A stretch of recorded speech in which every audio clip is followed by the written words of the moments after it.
ಪ್ರಕರಣನ ಒಡನಾಡಿ ಸಂಸ್ಥೆ ಮರ್ತುಬಿಟ್ಟಿದೆ. ಇಲ್ಲ, ಆ ರೀತಿ ಅಲ್ಲ. ಯಾಕೆಂತ ಹೇಳಿದರೆ ಯಾವುದೇ ಎಲ್ಲರೂ ನಮ್ಮ ತನಗಳನ್ನು, ನಮ್ಮ ಅಸ್ಮಿತೆಗಳನ್ನು ಕಳ್ಕೋಬೇಕಾಗತ್ತೆ. ಹೋರಾಟದ ದಾರಿಗೆ, ಹೋರಾಟದ ಹಾದಿ. ಸೌಜನ್ಯಳ ಪ್ರಕರಣವನ್ನು ಜೀವಂತವಾಗಿ ಇಡಬೇಕು ಅನ್ನುವಂಥದ್ದು ಆಶಯಗಳಿದ್ದಾಗ್ಯೂ ಕೂಡ ಸೌಜನ್ಯ ಪ್ರಕರಣದಲ್ಲಿ ನಮ್ಮ ಹಕ್ಕೊತ್ತಾಯ ಇರುವಂಥದ್ದು. ನಾವಾಗಿ ಅಲ್ಲಿಗೆ ಹೋಗಿ ಮಾತನಾಡಿಕೊಂಡೆಲ್ಲ ಮಾಡಿದ್ದು ಅದು ಒಂದು ಒಳ್ಳೆಯ ಎಕ್ಸ್ಪೀರಿಯನ್ಸ್ ಕೂಡ. ತುಂಬ ಒಳ್ಳೊಳ್ಳೆಯ ಸೋಷಿಯಲ್ ವರ್ಕರ್ ಆಗಿ ಒಂದು ಪ್ರಕರಣವನ್ನು ಹೇಗೆ ನೋಡಬೇಕು ಹಾಗೇ ನೋಡ್ತಾ ಬಂದಂಥದ್ದು. ನಾರಾಯಣ ಸಾಫಲ್ಯ, ಯಮುನಾ ಸಾಫಲ್ಯ, ಎರಡು ಜೋಡಿ ಕೊಲೆ ಆಯ್ತಲ್ಲ, ಅವರ ಮಗ ಹೋಗಬೇಕು. ನಾವು ಉಳಿದ ದಾರಿಗಳನ್ನೆಲ್ಲ ಮಾಡ್ಬೋದು. ಏನು ಅನ್ಯಾಯ ಆಗಿದೆ ಅಂತೇಳಿ ಅದು ಕಾನೂನಿನ ಚೌಕಟ್ಟಿನೊಳಗೆ ಇರಬೇಕು.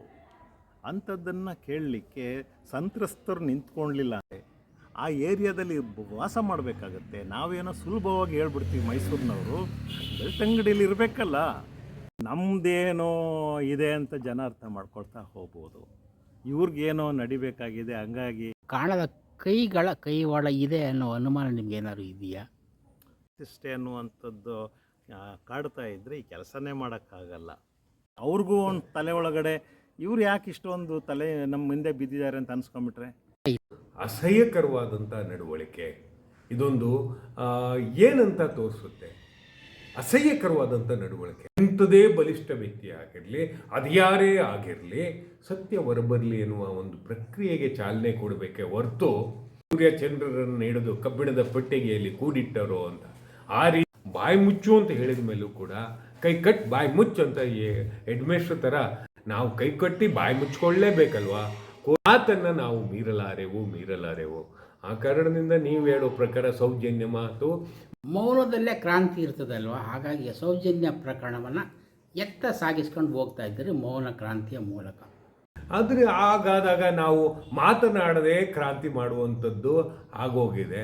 ಆದರೆ ಈ ಎಲ್ಲ ಬಿರುಗಾಳಿಯೂ ಕೂಡ ಒಟ್ಟಿಗೆ ಬೀಸುವ ಸಮಯವೂ ಬರಬಹುದು. ಒಲವನ್ನು ನಾವು ಉಳಿಸ್ಕೋಬೇಕಾಗಿರೋದ್ರಿಂದ ನಾವು ಮಾತನಾಡದೇ ಇರುವಂಥದ್ದು, ಒಂದು ಫಲಿತಾಂಶ ಬರುವವರೆಗೂ ಮೌನ ವಹಿಸುವಂಥದ್ದು, ಆ ಮೂಲಕವಾಗಿ ಬದಲಾವಣೆ ತರುವಂಥದ್ದು, ಕ್ರಾಂತಿಯನ್ನು ತರುವಂಥದ್ದು ಒಂದು ವಿಚಾರ ಅಲ್ವಾ ಸರ್? ಯಾಕೆ ಈ ಅವಿವೇಕಿ ಸರ್ಕಾರಕ್ಕೆ ನಾನು ಸಾಮಾನ್ಯವಾಗಿ ರಾಜಕೀಯ ಮಾತನಾಡಲ್ಲ, ಆದರೆ ಎಲ್ಲ ರಾಜಕೀಯ ಪಕ್ಷಗಳ ಮೌನ ನಮ್ಮನ್ನು ದಿಗಲುಟ್ಟಿಸುತ್ತೆ. ಒಂದು ಪ್ರಕರಣವು ನಮ್ಮನ್ನು ನಾಯಕರನ್ನಾಗಿ ಮಾಡುವುದಿಲ್ಲ. ಬಹಳಷ್ಟು ಜನ ಕಾಮೆಂಟ್ಗಳ ಮೂಲಕ ಆಗ್ರಹ ಮಾಡೋದು ಒಡನಾಡಿ ಸಂಸ್ಥೆ ಈ ವಿಚಾರದಲ್ಲಿ ಮತ್ತಷ್ಟು ಸಕ್ರಿಯ ಆಗಬೇಕು, ಬಲವರ್ಧನೆಗೊಳಿಸಬೇಕು ಅನ್ನೋದೇ ಆಗಿದೆ. ಅದ್ರ ಬಗ್ಗೆ ಒಂದು ಸಂದೇಶ ಏನಿಲ್ಲ. ಹೇಗೆ ನಾವು ಕೆಲಸಗಳನ್ನ ಮಾಡಬೇಕಾಗತ್ತೆ. ಈ ದಾರಿಯಿಂದ ನಾವು ನ್ಯಾಯವನ್ನು ಕೊಡಿಸ್ಲಿಕ್ಕೆ ಸಾಧ್ಯವಾಗ್ತಾ ಇಲ್ಲ ಅಂತಂದರೆ ಬೇರೆ ಯಾವುದೋ ಪ್ರಕರಣಗಳನ್ನು ಇಟ್ಕೊಂಡು ಮಾತಾಡಬೇಕಾಗತ್ತಂತೆ. ಇದರಲ್ಲಿ ಯಾವುದೇ ರೀತಿಯಾದಂಥ ಬೇರೆ ಏನು ಅಸಹನೆಗಳೇನಿಲ್ಲ.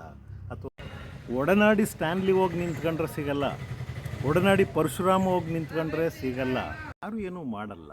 ಕಾನೂನುಬದ್ಧವಾಗಿರು, ನಿಂಗೆ ನ್ಯಾಯ ಸಿಗಲಿಕ್ಕೆ ನೀವು ಹೋರಾಟ ಮಾಡು, ನಿಮ್ಮ ಜೊತೆಯಲ್ಲಿ ಇರ್ತೀವಿ ಅಂತೆಲ್ಲ ಹೇಳಿ ನಾವೆಲ್ಲವನ್ನ ಮಾಡಿದ್ವಿ. ಎಲ್ಲ ಪೇಪರ್ಸ್ನೆಲ್ಲ ರೆಡಿ. ತನಗೊಂದು ಸಣ್ಣ ಜೀವನ ಇರುತ್ತೆ, ಭಯ ಇರುತ್ತೆ, ಮುಲಾಜುಗಳಿರ್ತವೆ. ಆ ಏರಿಯಾ ನ್ಯಾಯ ಕೊಡಿ ಅಂತ ಹೇಳಿದ್ರೆ ಯಾವ ಕೋರ್ಟು ಯಾವುದೇ ಕಾರಣಕ್ಕೂ ಕೊಡ್ಲಿಕ್ಕೆ ಸಾಧ್ಯ ಇಲ್ಲ.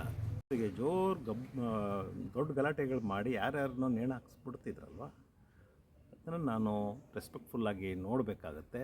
ಮತ್ತು ನೊಂದಂಥವ್ರಿಗೆ ಒಂದು ಕಮಿಟ್ಮೆಂಟ್ ಇರಲೇಬೇಕು. ನಾವು ಮುಂದೆ ನಿಂತ್ಕೋಬೇಕಾಗತ್ತೆ. ಅವರ ಬೆನ್ನು ಕಟ್ಟಿ ನಮ್ಮ ಹೋರಾಟಗಳು ಹೋಗಬೇಕೇ ಬಿಟ್ಟರೆ ನಮ್ಮ ಹಿಂದೆ ಸಂತ್ರಸ್ತರು ಬಂದರೆ ಕೋರ್ಟ್ನಲ್ಲಿ ಯಾವುದೇ ರೀತಿಯ ಉತ್ತರಗಳು ಅವರಿಗೆ ಸಿಗೋಲ್ಲ. ಈಗೋ ಮಾಡ್ಕೊಳ್ಳೋದ್ರಲ್ಲಿ, ಅಹಮ್ಮಾಗಿ ತಗೊಳ್ಳೋಂಥದ್ರಲ್ಲಿ ಏನೂ ಅರ್ಥ ಇಲ್ಲ. ನಾವು ಯಾವತ್ತೂ ನಾನು ಹೋದಾಗ ಸಿಗ್ತಾಯಿದ್ರು ಅಂಥದ್ದು ಮಗಮಾಯ ಆಗಿಬಿಡ್ತಾರೆ ಅಂತಂದರೆ ನಾವು ಯಾರ ಪರವಾಗಿ ಹೋಗಿ ವಕಾಲತ್ತು ಹಾಕ್ಬೇಕು ಹೇಳಿ? ಇರುವಂತಹ ಆದೇಶ ಎಲ್ಲ ಪೊಲೀಸ್ ಠಾಣೆಗಳಿಗೆ, ಆಯುಕ್ತರಿಗೆ ರವಾನೆ ಮಾಡಿರುವಂಥದ್ದು, SP ಗಳಿಗೆ ಹೋಗಿರುವಂಥದ್ದು ಇದೆಯಲ್ಲ, ಒಂದು ಒಳ್ಳೆಯ ಸಮಾಧಾನಕರವಾದಂತಹ ಸಂಗತಿ. ನಂಬಿ ಕೆಟ್ಟವರಿಲ್ಲವೋ ಮನುಜ ಅಂತೀವಲ್ಲ, ನಂಬಬೇಕು ಅಷ್ಟೇ.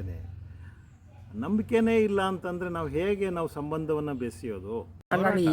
ಒಡನಾಡಿ ಈಗಲೂ ಎಲ್ಲರೂ ನಂಬುತ್ತೆ, ಎಲ್ಲರ ಮೇಲೂ ವಿಶ್ವಾಸ ಇದೆ, ಎಲ್ಲರ ಮೇಲೇನೂ ಕೂಡ ವಿಶ್ವಾಸವನ್ನು ಇಟ್ಕೊಳ್ಳೇಬೇಕು. ಯಾರ ಮೇಲೂ ಅನುಮಾನ ಇಲ್ಲ.